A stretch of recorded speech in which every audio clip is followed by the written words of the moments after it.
এবং সবচেয়ে ভয়ঙ্কর ব্যাপার হচ্ছে আপনি যখন কারোর উপর জুলুম করেন, ওই মাজলুম আর আল্লাহর মাঝখানে কোনো ফারাক থাকে না। আল্লাহ ওই ফারাকের পর্দা উঠায় না। মুসলিমের কান্না কখনো বৃথা যায় না। জীবনের কোনো না কোনো সময়ে এর প্রায়শ্চিত্ত আপনাকে করতে হবে। জীবনের কোনো না কোনো সময় এর প্রায়শ্চিত্ত করে আপনাকে করতে হবে। ঘাম জড়িয়ে যে অর্থ উপার্জন করা হয়, যে ইনকাম করা হয়, এটা হালাল। আর হালাল খেয়ে দোয়া করলে কবুল করে কে? এজন্য খেটে খাওয়া মানুষ, শ্রমজীবী মানুষ আর মেহনতি মানুষদেরকে বিশ্বনবী খুব ভালোবাসতেন। তারা বিশ্বনবীর বন্ধু আর বিশ্বনবী ছিল তাদের বন্ধু। সুবহানাল্লাহ পড়েন। এত ভালোবাসতেন বিশ্বনবী খেটে খাওয়ার মেহনতি মানুষদেরকে।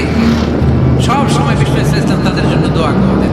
এজন্য যারা খেটে খায় তারা কপালওয়ালা, তারা মুস্তাজাবুদ দাওয়া। তারা কি মুস্তাজাবুদ দাওয়া? মানে এমন ব্যক্তি যে ব্যক্তি দোয়া করতে দেরি হয় কিন্তু দোয়া কবুল হতে দেরি হয় না।